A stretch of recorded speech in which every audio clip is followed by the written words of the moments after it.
Hook, in the heart of an empire that once ruled the world, there was a silence that lingered even louder than the roar of the crowds, even deeper than the voices of senators or soldiers. It was the silence of Rome's justice, measured, deliberate, and sometimes very strange. Imagine it, a pale dawn creeping over the marble columns of the Forum, the air still cool from the night.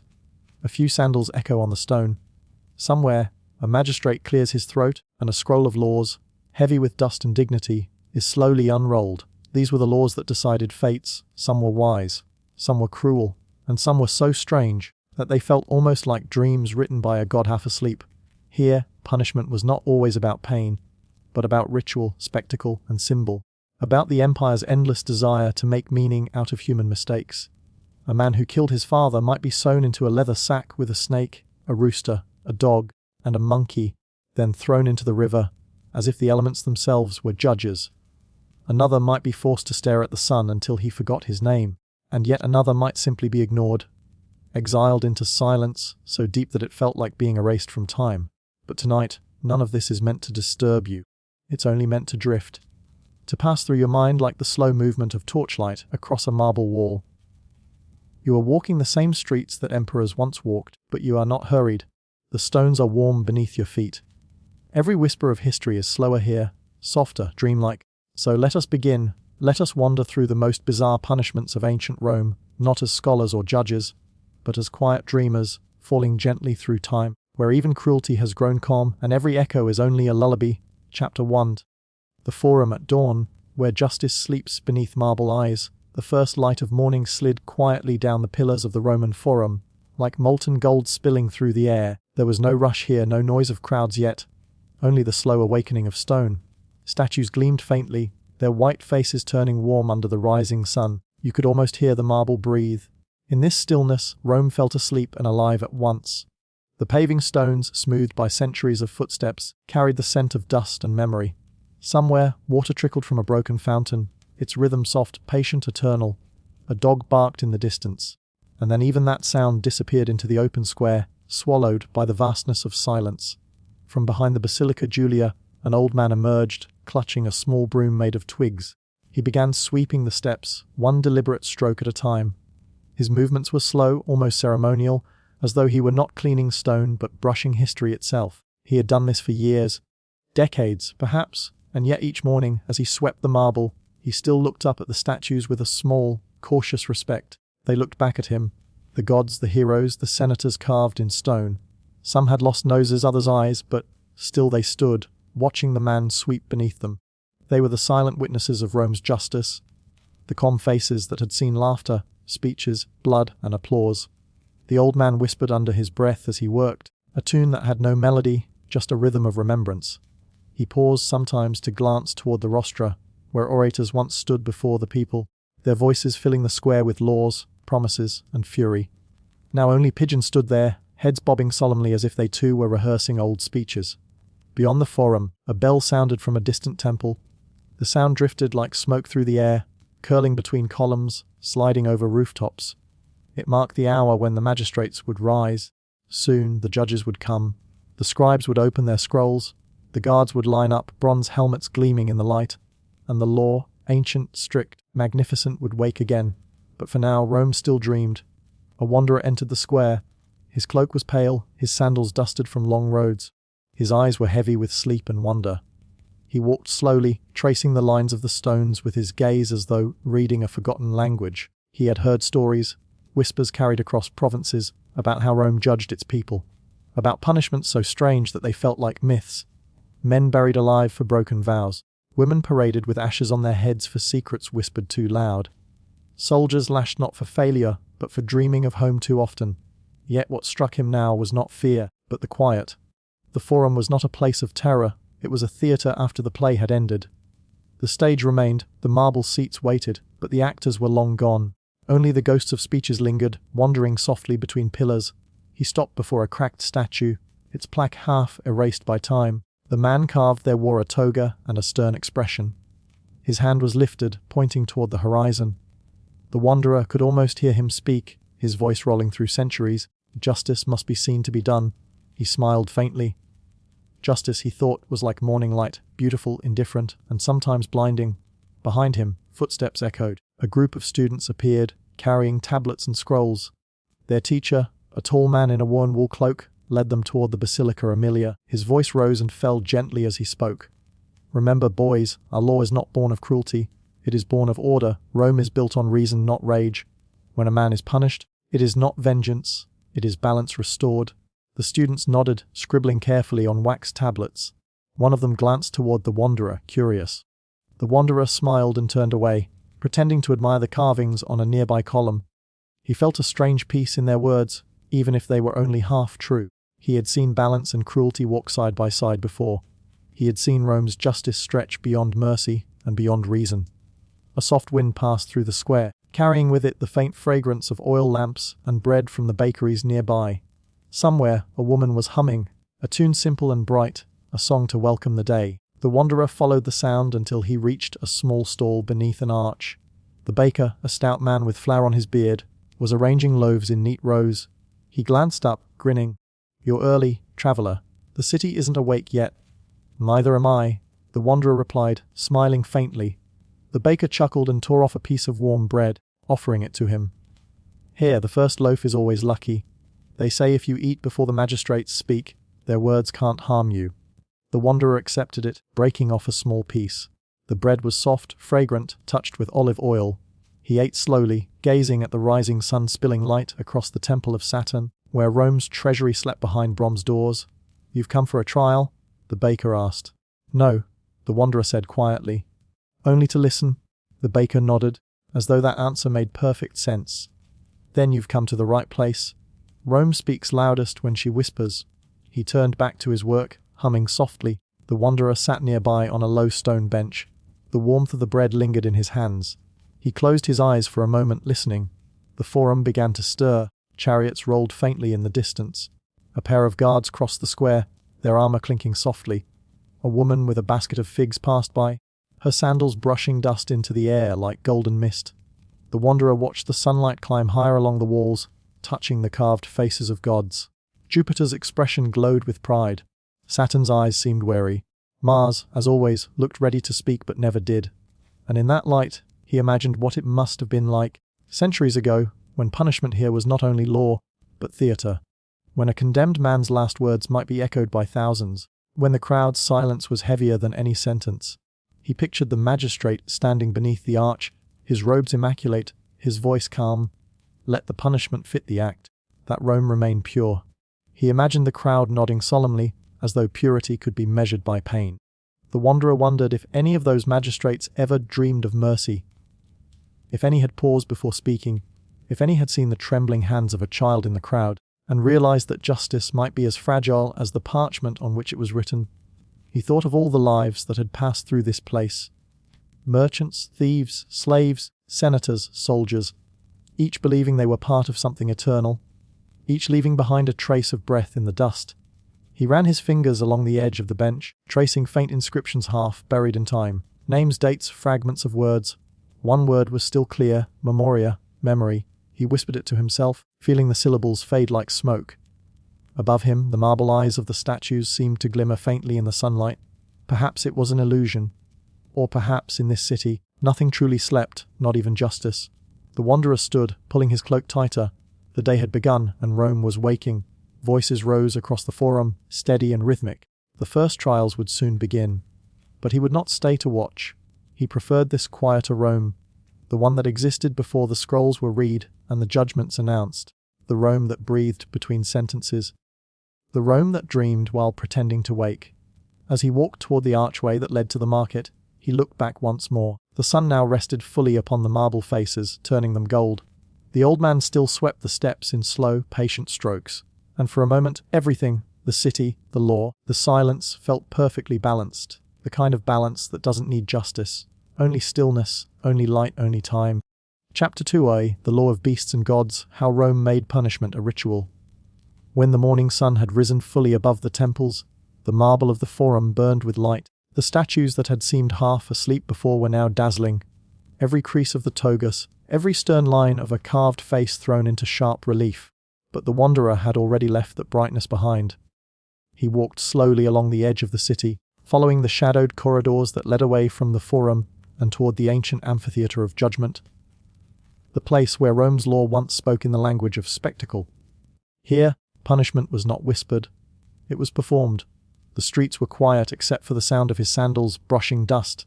He passed arches engraved with decrees, a worn letters half, swallowed by time lex pes adjus and law, peace, discipline, 3 words that had built an empire. 3 words that had cost countless lives. The air was dry, almost shimmering. He could smell old iron leather, and the faint trace of burned oil, the scent of law itself. As he reached the circular space, the arena of trials, he paused. It was not the grand Colosseum, but an older place, one used when Rome was still raw with ambition. Its stones were rough, its steps uneven, and its walls painted once in crimson and ochre that now flaked away like the memory of blood. In the center stood a wooden platform. No one occupied it now, yet the emptiness itself had weight. He sat on a low step, letting his gaze wander across the faded murals. They told stories in color and gesture, of men kneeling before judges, of beasts roaring, of gods watching from clouds above. In ancient Rome, he remembered, punishment had never been merely retribution. It was ritual, a drama that united the mortal and the divine. The condemned was not simply a criminal, he was an offering. And Rome, ever hungry for order, demanded offerings often. Long ago, before law wore marble robes, justice had lived in myth. When a man betrayed Rome, he did not just break a rule. He offended the gods who watched over the city. And to calm divine anger, Rome answered with ceremony. The Wanderer recalled one such story, one that even the most hardened senators whispered about in lowered voices. It was said that in the days of the Republic, a soldier was caught plotting to desert his post. Not to join the enemy, not for gold, but because his wife had fallen ill, and he could not bear the thought of her dying alone. The tribunal declared him guilty of cowardice. His punishment was not the sword. It was something older, something sacred. They led him, blindfolded, to a cage. Inside waited a dog, a rooster, a viper, and a monkey. The man was placed among them, bound hand and foot, his cries echoing through the forum. The animals shrieked and clawed as the cage was sealed and lowered into the Tiber. This, the Romans called the poena culli, the punishment of the sack. The Wanderer had heard that name whispered like a curse.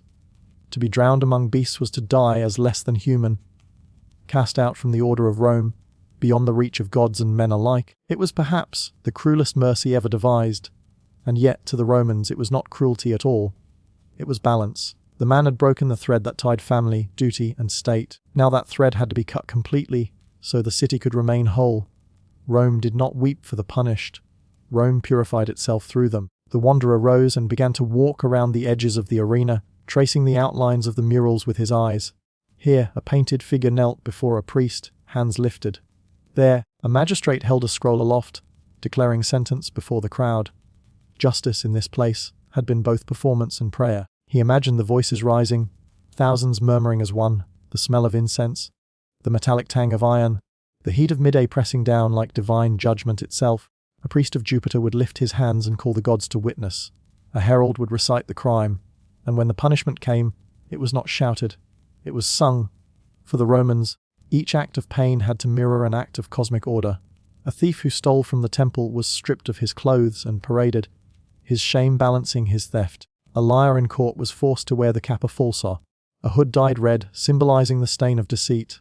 And a traitor who betrayed not one man but the city itself was drowned not as a human, but as an echo, a life erased into water, so the gods would not hear his name. As the Wanderer walked, he thought of how deeply Rome believed in symbols. Even its punishments were language. Every whip, every chain, every ritual word was a syllable in a prayer, meant to keep the empire awake and the heavens calm. He remembered another tale, of a Vestal virgin accused of breaking her vow of chastity. She had been pure once, chosen as a child to serve the sacred flame that never went out. But rumor spread that she had loved a man in secret, and so the Senate decreed her punishment. To spill her blood was forbidden, it would defile her holiness. Instead, she was placed in a small underground chamber, given a lamp, a bed, and a loaf of bread. Then the entrance was sealed. She was left there, not to die of violence, but of time. The people of Rome stood above the ground that covered her and listened as the earth settled. No cries came, only silence. And they said the silence itself was the sound of Rome being purified. The Wanderer closed his eyes. He could almost feel the weight of that silence pressing through centuries. He sat again upon a fallen column, the sun warming his shoulders. He thought of how strange it was that a civilization so grand, so wise, so full of art and philosophy, could also find beauty in pain. But perhaps that was Rome's secret. Perhaps the Romans did not see punishment as suffering, but as art. Art that painted order across chaos. Every law was a brushstroke, every sentence a color, and together they created a mural of control so vast that no man could see its edges. Even the condemned, standing before judgment, became part of that painting, a fleeting figure on the canvas of empire. The wanderer looked up. A crow sat upon a broken arch, watching him silently. Its feathers gleamed like polished onyx. In its gaze he saw something timeless, something that had watched Rome's cruelty and Rome's glory alike, and found no difference between them. He rose, stretching his arms as the air grew warmer. The arena was empty now, but its stones still whispered.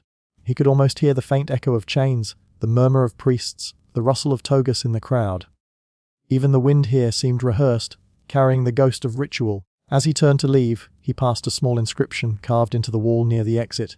The letters were faded, but still legible, Sine lege nihil. Without law, nothing. He traced the words with his fingertips. They were cold.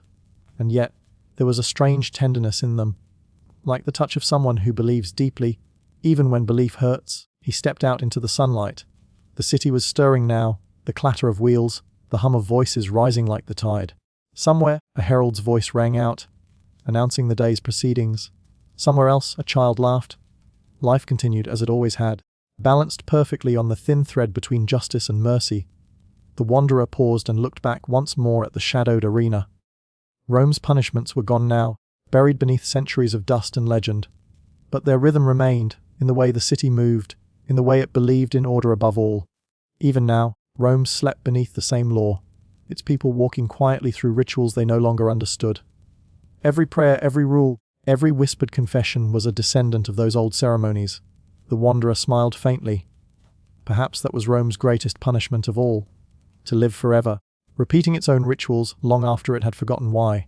He turned toward the sun, and the light fell gently across his face. The warmth was not judgmental, it was simply there, golden, endless, indifferent. And as he walked, the wind carried with it the faintest whisper, a voice older than the stones themselves. The gods are silent not because they are cruel, but because they are tired of watching. The wanderer bowed his head, as if in agreement, and kept walking. Toward the next shadow, the next memory, the next story waiting beneath the dust. Chapter 3a, the arena of echoes, where the crowd dreamed of justice by midday. The sun had climbed high over the roofs of Rome. The city shimmered like a mirage, its marble domes glowing pale white, its streets rippling with the soft haze of heat. The air itself seemed to hum. The wanderer, following the faint sound of drums and voices, found himself standing before a massive archway that led to Rome's beating heart, the Arena of Echoes. It was not called that in its time. The people had named it for the emperor who built it, a man who wanted to turn justice into spectacle and fear into poetry. But centuries later, only echoes remained. The true name had been forgotten, lost beneath dust, sand, and reverence.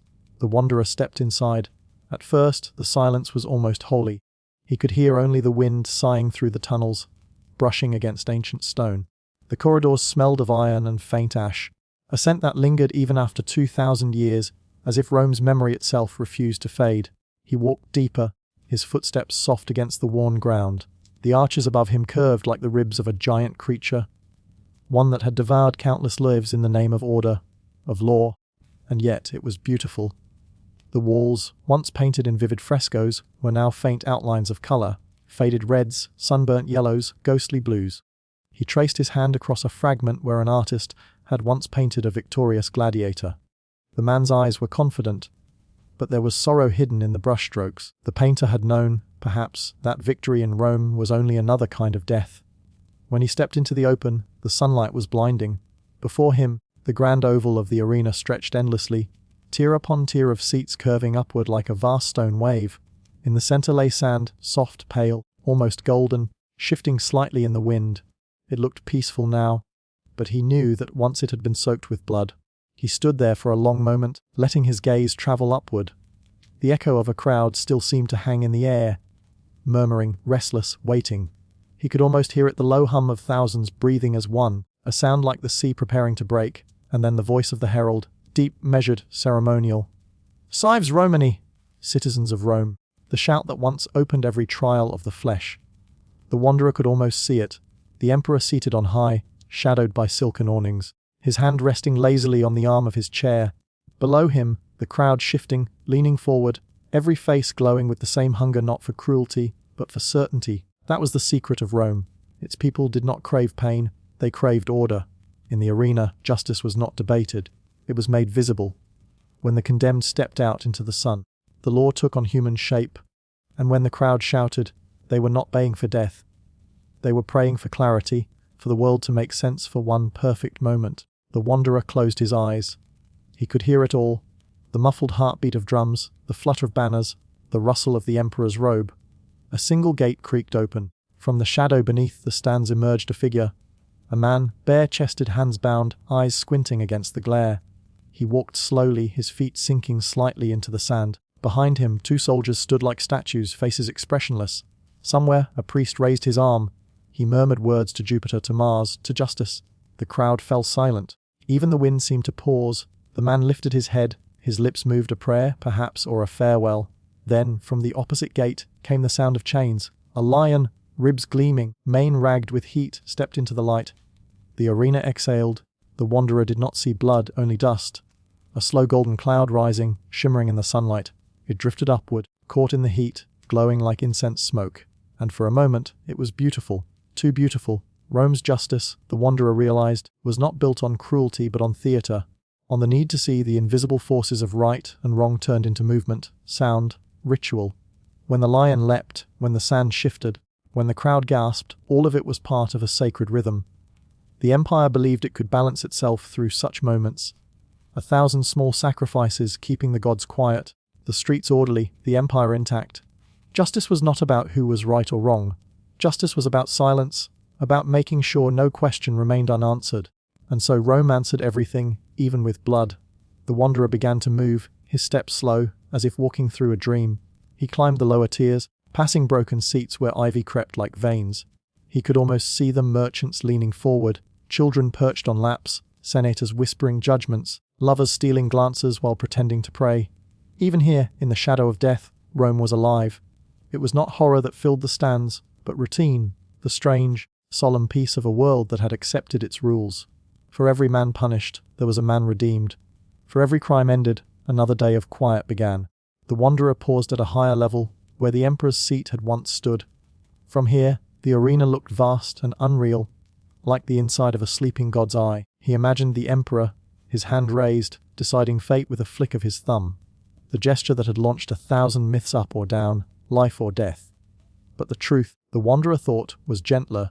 The emperor's hand was rarely cruel, it was simply tired. To rule an empire was to spend every day choosing who would live and who would die, and to do it until the choice meant nothing. The thumb was not a verdict, it was a sigh. As the sun began to tilt westward, the light inside the arena softened. The golden edges of the stones glowed faintly, and the air took on a dusty warmth that felt almost like memory. He sat quietly in the emperor's shadow and watched the light drift. If he listened closely, he could hear whispers, not from the crowd, but from the walls themselves. The stones still remembered the rhythm of the cheers, the cries, the prayers. They had absorbed centuries of sound until those voices became part of them. A deep vibration beneath the surface, too low for the living to hear. It was said, in some forgotten tale, that at night the arena still spoke, that if one stood here beneath the moon, the walls would echo with phantom applause, not for violence, not for pain, but for the simple act of remembering. Rome had built its justice from echoes, and echoes never die. The wanderer thought of how strange the Romans were. They made laws that could cut a man apart, yet they filled their homes with poetry, gardens, laughter. They punished the guilty, but they also punished beauty, love, mercy, anything that broke the rhythm of order. And yet, those same Romans painted their walls with flowers, composed songs for their gods, whispered prayers before sleep. They were cruel, yes, but their cruelty came not from hatred but from fear, fear of disorder, fear that the world might one day slip from their hands and fall into chaos. So they built their empire out of rituals and sand, out of marble and myth. Every act of judgment was a brick in the wall between Rome and the unknown. The wanderer leaned back against the cold stone and exhaled. He understood now why even in its ruins, Rome still seemed awake. Its dreams had been carved too deeply to fade. He looked up at the sky, vast and pale blue, with a faint trace of clouds drifting above the open oval. The air shimmered. For a moment, He imagined the arena not as it had been, but as it was now, empty, quiet, almost sacred. The ghosts had gone, the beasts had turned to dust, only the echo remained, and in that echo was peace, a strange, tired peace, the kind that comes not from victory or defeat, but from acceptance. The wanderer smiled faintly. Perhaps Rome, in its endless quest for justice, had stumbled upon something even greater: stillness. He rose slowly, brushing the dust from his cloak. The last rays of sunlight spilled across the sand below, turning it to gold, and as he turned to leave, he whispered softly, not to anyone, but to the air itself, "May the echoes rest." The wind answered with a sigh, long, low, eternal, and as he stepped back into the shadowed corridor, the light behind him dimmed, and the voices of the crowd faded into the distance.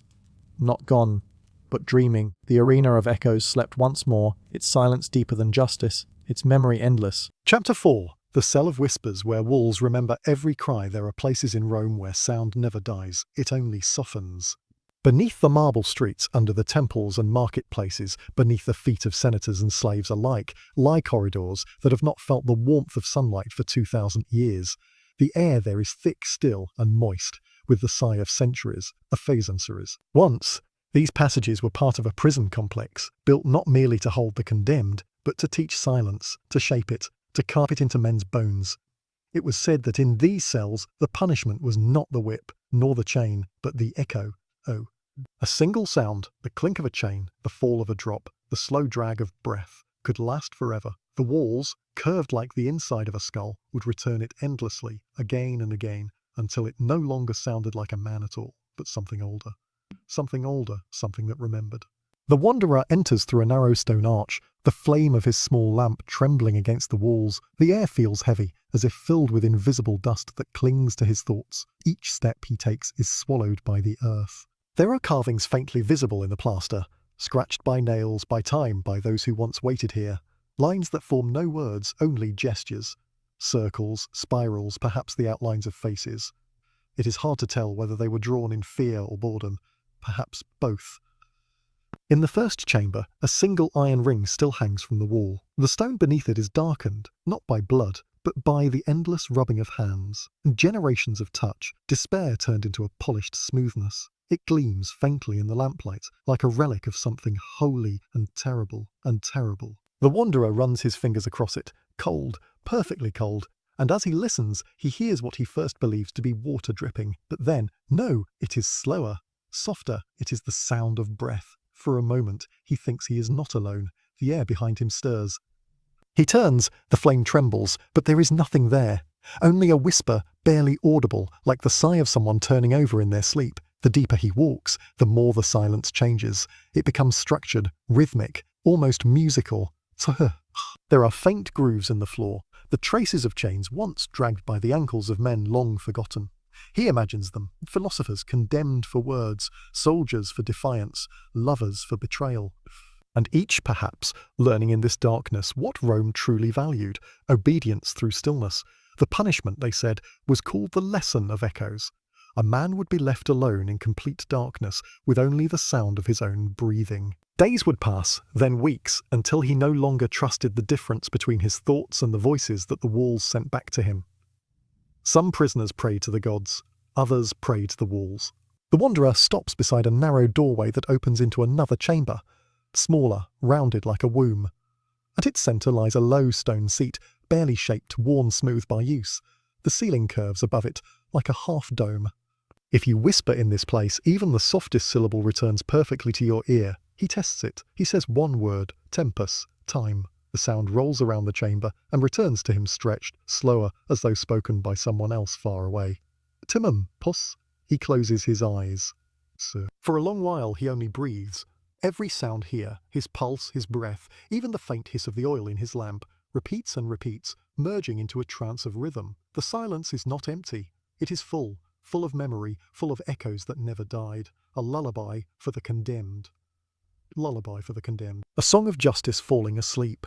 He imagines the prisoners, waiting, listening, learning the music of their punishment. At first, they might have cried out, calling for freedom, for mercy. But slowly their voices would have dulled, their shouts become murmurs, their murmurs sighs, and in the end, the sighs would fade into silence. That was the true lesson. To vanish without struggle, to dissolve into the quiet patience of stone. The wanderer walks further, his lamp dimming. He feels the air thinning cooler. The corridor opens into a vast hall of pillars, half collapsed, where the ceiling has given way to the soil above. A faint shaft of light filters down from somewhere unseen, turning the dust into floating gold. Here, the whispers of the dead sound almost like wind. They move through the pillars, not in words but in tone, a low hum, as if the earth itself were breathing. He sits down, placing the lamp beside him, and listens. And the longer he listens, the more he begins to hear the shape of the world above. Footsteps centuries old, the rumble of forgotten carts, the faint sound of prayers in languages no one speaks anymore. Rome, sleeping in layers, each layer whispering into the next, each echo folding into the other. He closes his eyes. He imagines that the entire city is a single vast body. The streets are its veins, the temples its bones, and the prisons like this one are its lungs. And as he breathes, so does the city, in, out. Silence, echo, memory, dust. He whispers again, barely audible, I hear you. And the walls, with the patience of centuries, answer back. We never stopped speaking. The lamp flickers once, twice, and goes out. But the glow that remains in the darkness is soft, not fearful, but almost comforting. It feels like being inside the chest of the earth, listening to the heartbeats of time. Outside, somewhere above, the city continues, chariots, voices, the hum of markets. But down here, beneath it all, the punishment continues too, a silence that outlasted every emperor, a silence that became its own kind of peace. The wanderer sits in the dark until even thought begins to fade. There is no longer a he, only the whispering walls, only Rome dreaming of her prisoners, only the echo of breath endlessly repeating, and then nothing at all. Chapter 5. The spectacle of shadows, where punishment became a performance morning, breaks again, not in peace but in ceremony. The same light that once touched the soft curve of the 7 hills now falls across a great oval of stone, a wound in the body of Rome that never quite healed. It is the amphitheatre, the place where judgment learned how to speak through spectacle. Here, justice was not whispered, but displayed. Here, pain became ritual, and silence, applause. From above, the rising sun strikes the marble arches, painting them in molten gold. The city gathers like a slow tide. Citizens, senators, merchants, slaves, all drifting toward the roar that is yet to come. The streets hum with anticipation, yet even that sound is strangely measured, almost reverent. Rome does not shout. Rome observes. The wanderer finds himself among them, his cloak drawn tight against the early light. He follows the current of bodies through corridors that smell of dust, sweat, and incense. Every step seems to lead deeper into a dream, the kind where the noise of the world becomes soft and rhythmic, as though time itself were holding its breath. Inside, the arena is vast and blinding. At its centre lies sand, pale, perfect, freshly raked, the colour of unbaked bread. It glows softly in the morning haze. Around it rise tiers upon tiers of stone seats, curving like the inside of a shell. The acoustics are perfect. Even a sigh could echo for eternity. In this place, the audience is part of the ritual. Their silence means as much as their cries. Their eyes, thousands of them, are the altar upon which Rome lays its sacrifices.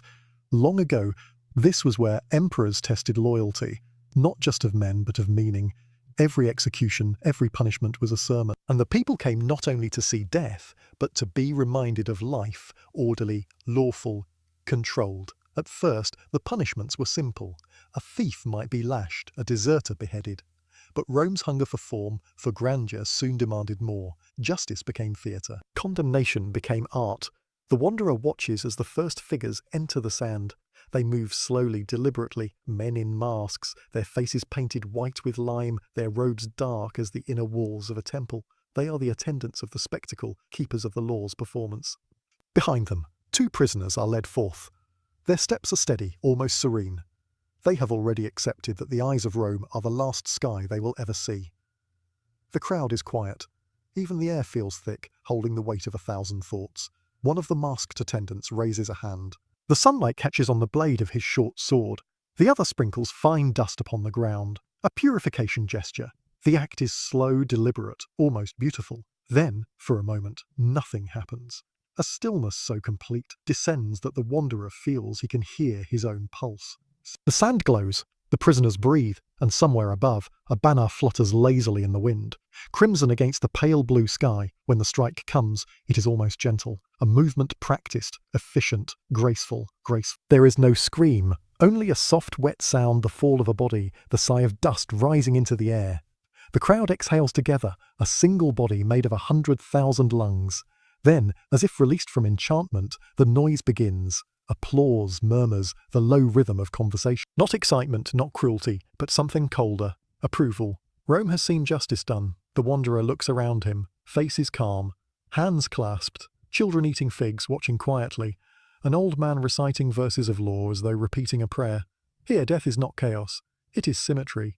It is symmetry. The punishment is meant to mirror the crime, as the stars mirror the sea. And yet there is something dreamlike in it, the rhythm, the pattern, the inevitability.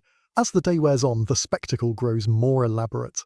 Animals are brought in, lions, bears, panthers, their eyes gleaming, their fur dusted with gold powder. Trumpets sound softly, and from the tunnels emerge the condemned, dressed not as themselves, but as myths. One is Icarus, another is Orpheus, a third Prometheus bound in chains. Rome did not merely punish, it reenacted the stories of gods and men as though history itself were a play, endlessly repeating. To suffer in the arena was to enter the mythology of power.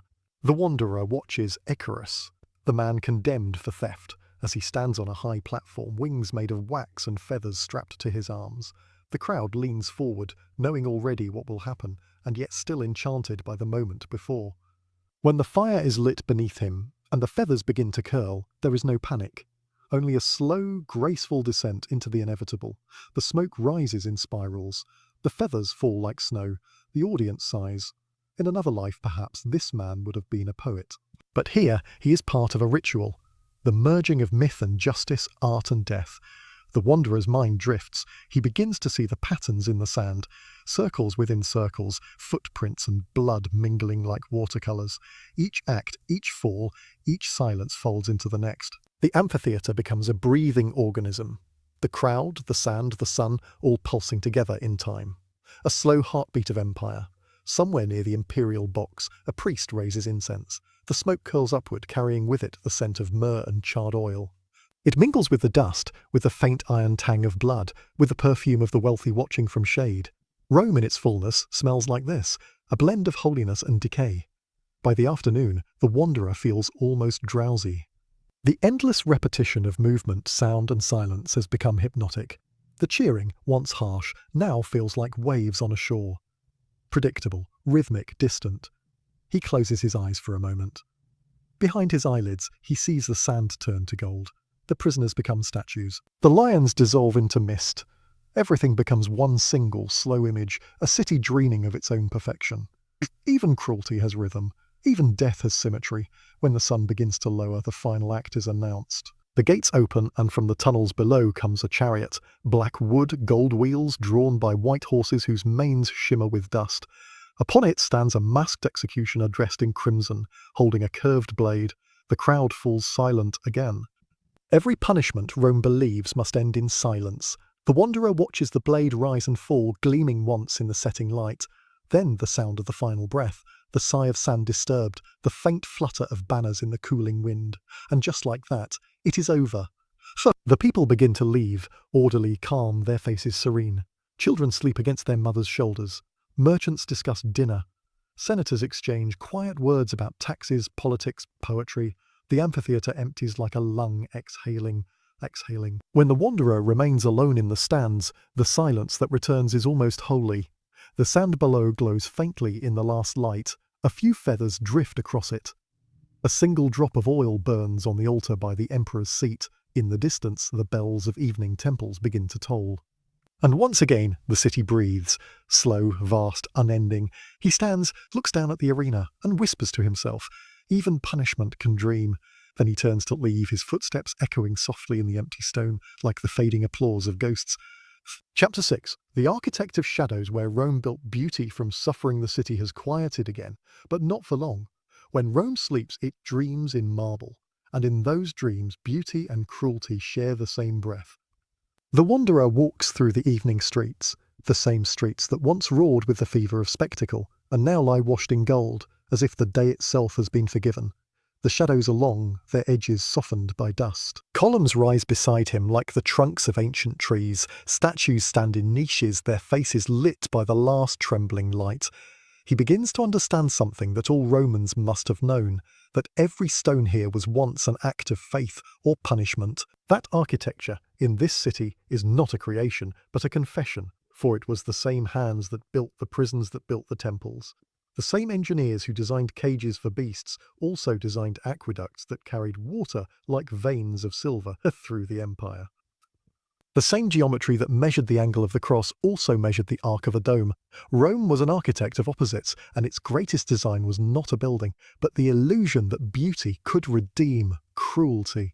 The wanderer finds himself before a half-ruined amphitheatre, its arches hollowed by time. Beneath them, he imagines the voices of slaves who once cut stone for its walls, their sweat still lingering in the pores of the marble. Some of them would have died here. Others would have watched others die here. Others would have watched others die. Yet together, they built something eternal. In Rome, even suffering had a blueprint. He moves onward toward the Forum, that vast open wound of history, where the temples lean like old philosophers. The stones glow faintly, their edges blurred by centuries of footsteps. Every pillar, every cornice, every broken stair whispers the same idea. That pain properly arranged becomes beauty. The architects knew it. The emperors demanded it. The people believed it. They built monuments not to life but to endurance. They shaped cruelty into symmetry, as though by perfecting the form they could sanctify the act. The wanderer pauses before the temple of Saturn, its columns like the ribs of some colossal creature turned to stone. He touches the base, cold, smooth, and feels beneath it a pulse, faint but constant, like the heartbeat of buried memory. He imagines the architect standing here, centuries ago, not a man of faith, but of precision, sketching lines in the dust with a reed pen.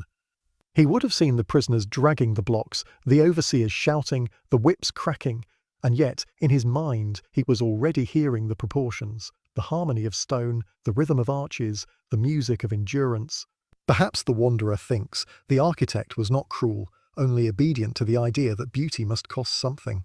Above him the first stars appear, reflected faintly in the marble like sparks, trapped in stone. The night is slow and heavy. Somewhere far off a fountain runs. It sounds like the echo of an ancient aqueduct still feeding the thirst of ghosts. He follows that sound. It leads him to a bridge, one of the old ones, its stones slick with moss, its arches graceful as the curve of a ribcage. The Tiber below glimmers like black glass. This too is Rome's design, water-controlled, disciplined, shaped. Even the river, restless and ancient, must obey geometry. He leans against the parapet, watching the reflection of the city ripple across the water. It is like watching a dream dissolve into another dream. Temples blur into towers, arches melt into clouds. Rome does not have one face, it has 1,000, all carved from the same sorrow. And somewhere within that reflection, the wanderer sees again the faces of those who built it, prisoners, artisans, soldiers, slaves. Their hands bled to raise the palaces of emperors, yet those same palaces now crumble, leaving only beauty behind. It is a cruel exchange, but Rome was always an empire of exchanges. Blood for marble, silence for order, suffering for symmetry. He walks on, and the streets grow narrower, the air thicker with the scent of olive smoke and rain. In the distance, a dome rises, vast, dark, and perfect, like the closed eye of a sleeping god. The Pantheon. He steps inside. The coolness is immediate, absolute, a silence so deep it seems carved. The floor gleams faintly in the candlelight. Above, the great oculus opens to the night, a circle of pure absence through which eternity looks in. The wanderer stands in the centre, gazing upward. Rain drifts softly through the opening, falling like blessings onto the marble floor. Each drop rings faintly, like a distant bell. This, he realizes, is the final perfection of Rome. A building that lets heaven in, but only through a hole in the roof. The architect who designed it must have understood everything. That beauty must include its own decay, that the sky must be allowed to touch the floor, that the gods must sometimes look upon the suffering of men and say nothing. He whispers into the echoing dome, "You built eternity from grief." And the whisper returns to him, multiplied, softened, made sacred by distance. For a long time, he stands there, listening to the sound of water dripping from the oculus, each drop marking time, each echo erasing it. In that rhythm, he feels again the pulse of the amphitheatre, the breath of the crowd, the heartbeat of the empire. It is all one rhythm, slow, measured, endless. Rome built its beauty not despite suffering, but from it, from it. Every column is a memory of labour. Every dome is a prayer made by those who were never allowed to pray aloud. Every triumphal arch is a grave that learned how to stand upright. The wanderer closes his eyes. The marble beneath his hand feels alive. The air hums faintly with something vast, not cruelty, not pity, but understanding. Perhaps, he thinks, this is what Rome always wanted to teach, that perfection is never gentle, that beauty is only the shadow of endurance. And as he leaves the Pantheon, stepping once more into the trembling light of torches and stars, he realizes that the city itself is not cruel, only remembering. It remembers everything that was taken from it and everything it took. And in remembering, it continues to build, endlessly, silently, beautifully. Chapter 7. The breath of marble when Rome dreams of herself. The night has deepened, and yet Rome is not asleep. The air itself trembles with a hidden pulse, like a sleeping giant stirring beneath the earth. The wanderer walks slowly, every sound amplified, the drip of rain from cornices, the whisper of wind through broken arches, the sigh of unseen doors moving in the dark. Rome breathes. He feels it under his feet, not the stillness of stone, but the faint rise and fall of something alive. The streets curve not by design, but as though following the shape of an ancient lung. The marble beneath his sandals seems to warm with each step, exhaling through cracks of dust and moss. He pauses beside a column, its surface slick with rain, its surface slick with rain. When he touches it, the cold gives way to a trembling warmth, not heat, but memory. Within the marble, he feels vibrations, echoes of chisel blows, hammer strikes, laughter of the workers, curses of the overseers, and beneath that something deeper, the soft murmur of centuries breathing together. He draws his hand away. The night exhales, the city dreams of itself, and in its dream, the wanderer begins to dissolve. He moves through a colonnade where statues stand in half light, senators, gods, emperors, all watching, all still. Yet in this hour they seem to move imperceptibly. A hand shifts, a robe flutters, a carved eye glimmers. They are not alive, not quite, but dreaming of life, remembering the weight of being human. Each statue holds a fragment of Rome's soul. Every flaw in the marble, every worn edge, a breath trapped between sleep and stone. The wanderer hears them whisper, not words, but sounds like sighs of tired mountains. We are what remains when men forget themselves. The voice is not his own. It comes from everywhere and nowhere. He turns. The forum stretches before him, immense and endless, yet softened by mist. The columns rise like ribs of a slumbering god, and between them flow rivers of moonlight. He steps forward. The ground feels like skin, uneven, scarred, warm in places where the moonlight lingers. The cobblestones seem to shift, subtly aligning under his feet, as if guiding him. Rome is breathing him in. He passes an old archway. On its surface, the reliefs of soldiers and captives shimmer in the faint light, moving as though underwater. The sculpted captives lower their heads, the victors raise their spears. Yet there is no sound, only the silent rhythm of power remembered and forgotten. In the silence, the wanderer realizes Rome does not dream of conquest anymore. It dreams of the weight of its own memory. Every ruin is not decay, but transformation. Each crack an eyelid, each broken wall a sigh. He walks deeper into the heart of the city, where temples dissolve into one another. Jupiter beside Apollo, Venus beside nameless gods who once guarded fountains and doorways. Their images overlap, faint and spectral, like layers of thought in a sleeping mind. Here, time has no order. Past and future lie together, breathing through each other's shadows, and in that stillness the wanderer begins to feel what no living Roman ever felt, the soul of the city itself, ancient, luminous, endlessly tired. It is not human, it is not divine, it is the silence between them. He stands before a broken statue of Augustus. The emperor's face, half missing, still carries the ghost of authority. Yet behind it lies weariness. The stone seems to inhale, and in that breath the wanderer feels the pulse of marble, faint but constant, the breath of Rome. It moves through everything. Through the arches, through the baths, through the fountains that still spill over from forgotten springs. Even the air smells of it, dust, myrrh, and the faint metallic tang of eternity. He sits upon a fallen column. The night is vast but gentle. Above him, the stars flicker like torches carried by invisible hands. For a moment, he imagines that the constellations themselves are Roman. that even the heavens were once mapped by men who feared to leave anything unmeasured. The marble around him hums softly, as if responding to thought. He begins to wonder, if a city dreams long enough, can it begin to remember the dreams of those who built it? He closes his eyes, and then he feels it fully. The entire city exhales. A warm gust of wind flows down the streets, stirring dust and torchlight. From somewhere, faint chimes sound, not of metal, but of air, striking stone. In that sound, he hears lives overlapping. Bakers, poets, slaves, lovers, priests, all murmuring, not as ghosts, but as memories still being dreamt by the marble.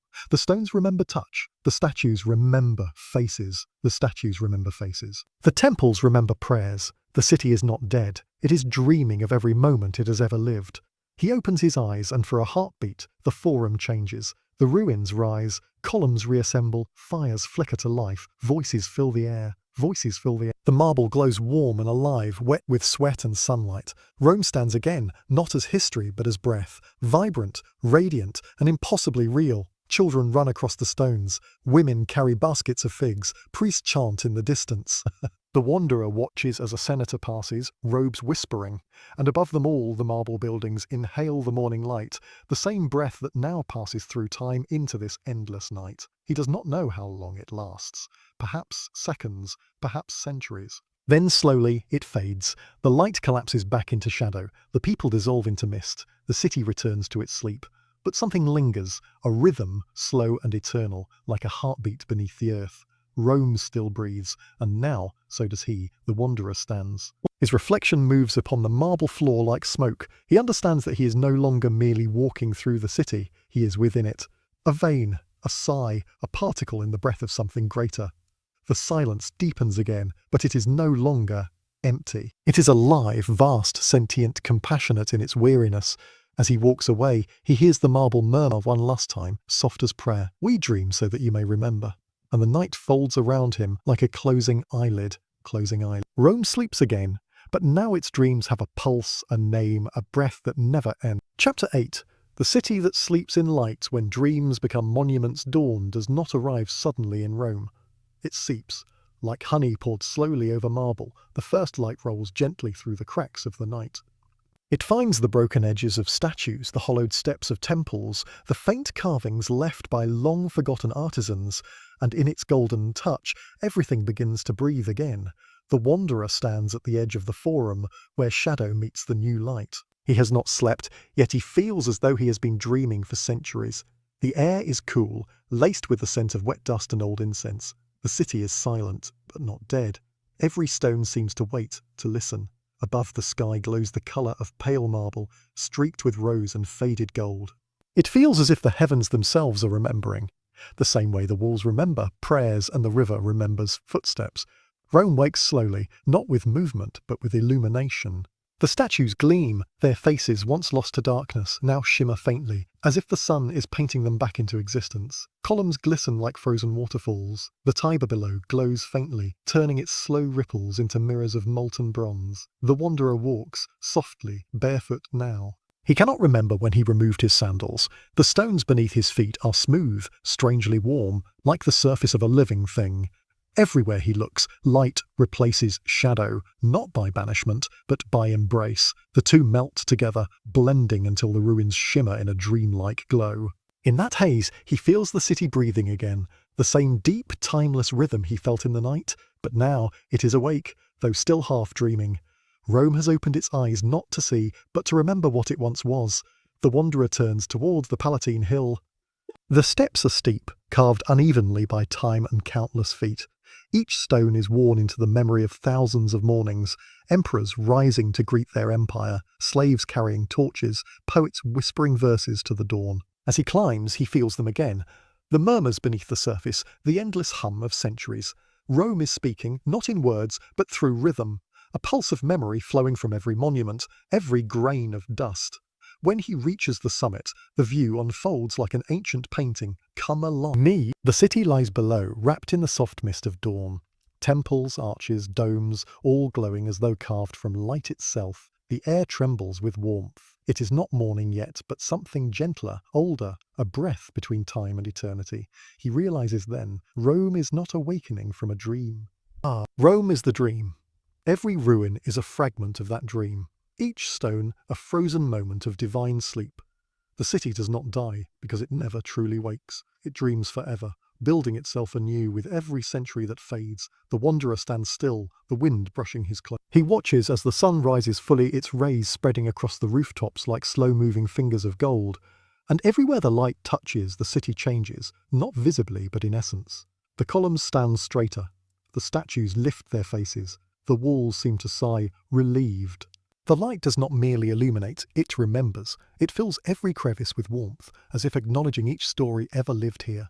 The wanderer breathes deeply, and the air feels ancient, sweet, dusty, filled with echoes of life long gone. He hears faint laughter, the clang of a blacksmith's hammer, the murmur of prayers in a temple. The sounds come and go like fragments of a melody half forgotten. He realizes he is no longer walking through the Rome of the past, nor of the present. He is inside the city's own remembrance, where all centuries coexist like reflections in rippling water. He wanders further, past the ruins of the old Senate, now bathed in pale gold. A bird lands upon a broken arch, and its wings scatter dust that glitters in the air. The wanderer watches the tiny particles drift, shimmer, and settle again, becoming part of the same eternal stillness. And in that moment, he understands. This city was never built for the living alone. It was built for memory. Every forum, every bath, every triumphal gate, each one was a monument not to power, but to the endurance of remembrance. Rome was built to outlast the heartbeat of its own creators.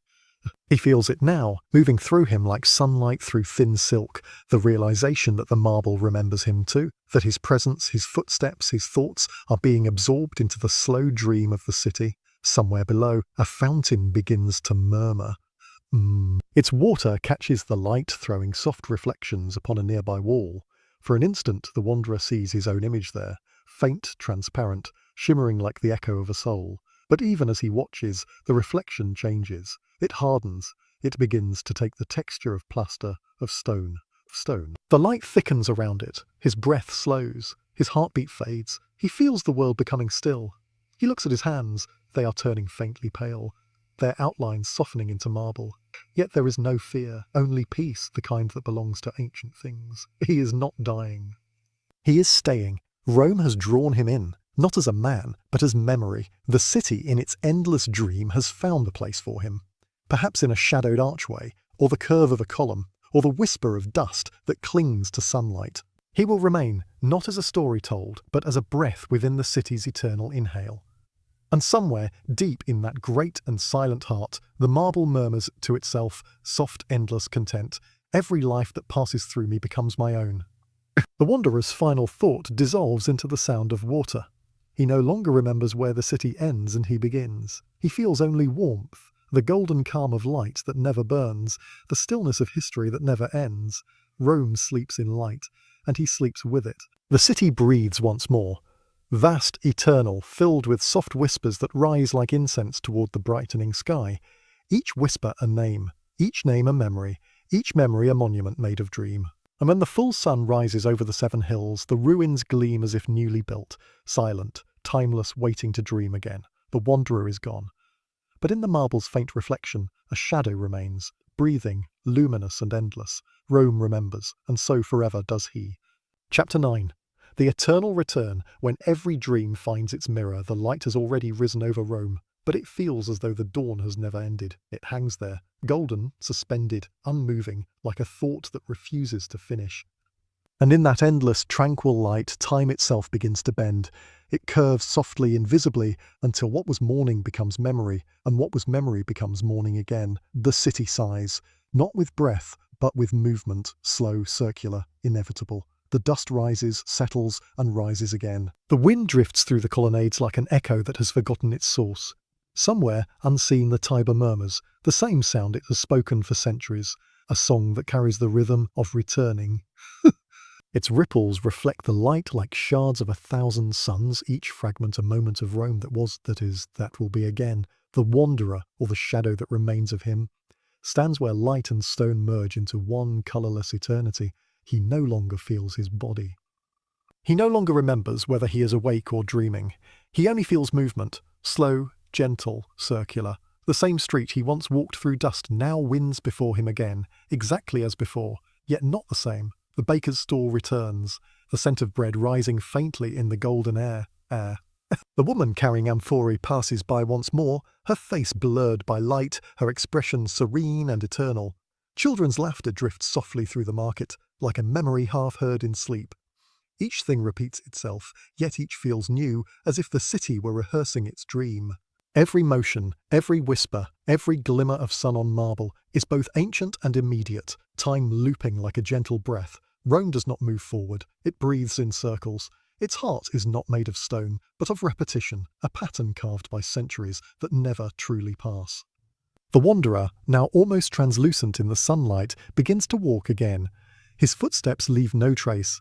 Yet beneath him, the stones seem to recognize him, welcoming him back with the soft warmth of memory. As he walks, he begins to sense the rhythm beneath the world, the pulse that holds everything together. It is the sound of sandals echoing on marble floors, the murmur of markets, the hush of prayers spoken in the shadow of temples, the sigh of the Tiber as it carries light toward the sea. All of it repeats endlessly, each moment a reflection of another. He passes once more beneath the great arch where once, perhaps, triumphal processions had marched, their banners now dissolved into air. The columns shimmer faintly, their carvings breathing, alive, aware. Faces of gods and emperors turn slowly toward the sun, eyes hollow but glimmering, filled with something that is not life but not absence either.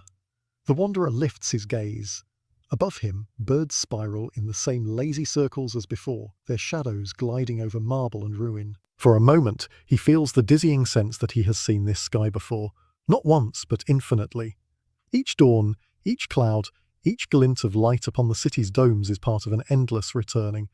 He pauses beside a broken statue. Its face is half gone, yet familiar. He kneels, brushing away the dust, and beneath the dust, for an instant, he sees his own reflection in the smooth marble, faint, warped, but there. He understands now. He was never just passing through the dream. Pur.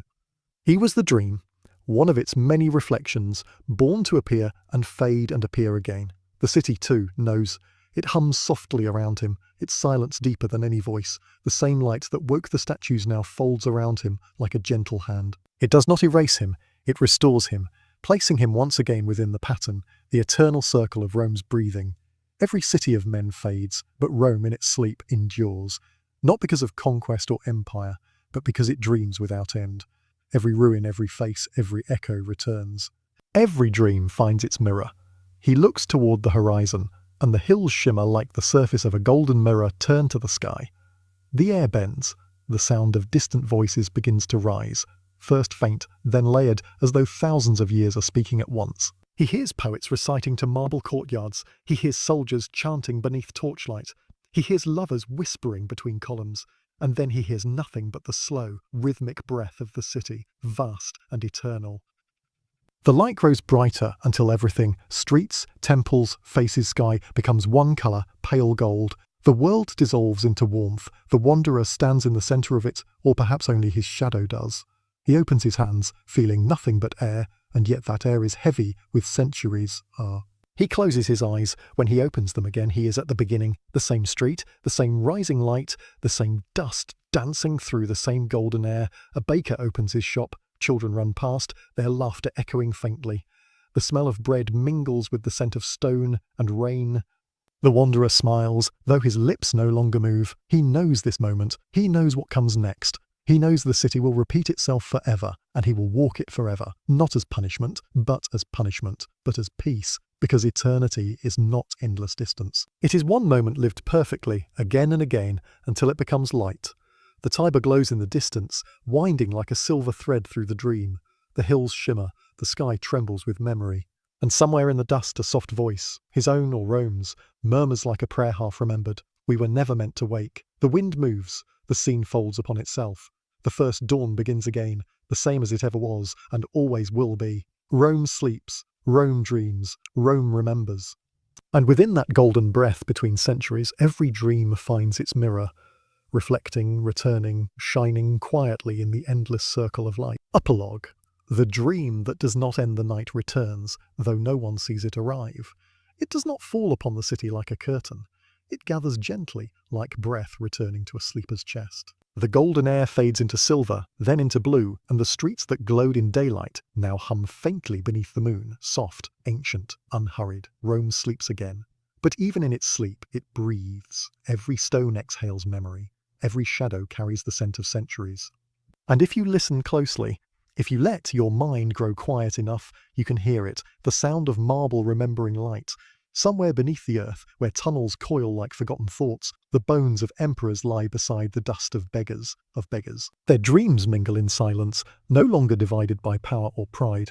Above them, the city they built, or dreamed into being, still murmurs in the language of eternity. Columns whisper to broken statues. The wind turns the pages of invisible books. The Tiber carries away the secrets it has heard 1,000 times before, only to return them in the same song. Rome does not dream as men do. Its dream is not bound by sleep or waking. It dreams through time itself, in the rhythm of its ruins, in the symmetry of its decay, in the golden dust that drifts endlessly between birth and forgetting. Perhaps that is why Rome never dies. Empires fell, fires came, floods rose, and yet the dream endured. Because what Rome truly built was not marble or law, but memory. It shaped remembrance into architecture. It carved eternity into silence. It learned how to make beauty from ruin and meaning from loss. And so even as centuries passed, and the living forgot the names of the emperors who commanded its stones, the city remembered itself. Every sunrise upon its domes was a rebirth. Every echo in its forums was a whisper of its own endless story. The gods left, the banners fell, but the dream, the quiet, luminous dream, remained. You can still feel it now if you walk its streets at dawn. The cobblestones warm beneath your feet. The scent of dust and jasmine rises from courtyards that have known thousands of mornings. The fountains still murmur in the same rhythm the ancients once heard. Even the light seems to remember, falling exactly where it fell before, touching the same corners of the same walls, tracing the same paths across the same faces of time. Rome is not merely a place. It is a breath held between centuries, a memory of perfection that refuses to fade, a dream that has outlived its dreamers, and in that dream, that long, endless unfolding of light and silence, something beautiful happens. History stops being history. It becomes music. Each ruin a note, each shadow a pause, each echo a refrain that returns forever. The wanderer, now dissolved into that song, walks still. Or perhaps he never truly walked at all. Perhaps he was the dream's pulse, the rhythm through which the city remembered its own soul. His footsteps, faint as they are, mark the passing of no time. He is both the first and the last, the listener and the silence. He walks past arches that no longer hold triumphs, past temples that no longer worship gods, past homes whose doors have forgotten their names. And yet, he smiles, because he knows that everything returns, not as punishment, but as peace. Every fall becomes another rising, every ending becomes another beginning, every ruin becomes another dream. In the quietest hour before dawn, the city glows faintly, not from lamps or fires, but from within. It is as if Rome itself is lit by memory. The air shimmers with the weight of what has been and what will be. Statues stand motionless, yet they seem to breathe. Fountains glisten as though remembering 1,000 lips that once drank from them. Even the stones beneath your feet hum with an almost living warmth. And in that moment, it becomes clear. Rome's dream never ends because it was never meant to. It was never built for men or gods or glory. It was built for time, to teach it how to sleep. In its endless return, Rome reminds the world of something that all creation must one day learn. That there is no real death, no final silence, only transformation. That beauty, once born, does not vanish, it merely changes shape. That even dust remembers light. The dawn comes again, not as a beginning, but as a continuation of the same eternal breath. The same birds stir upon the same rooftops, the same river glimmers through the same mist. The same shadows stretch slowly across the same stones, and somewhere, unseen, the dream begins again. Quiet, patient, infinite, Rome sleeps, Rome dreams, Rome remembers, and as the light climbs once more through the marble air, you realize, softly, peacefully, that you too are part of it. That your breath joins the city's breath, that your silence is its silence, that your memory too has found its mirror.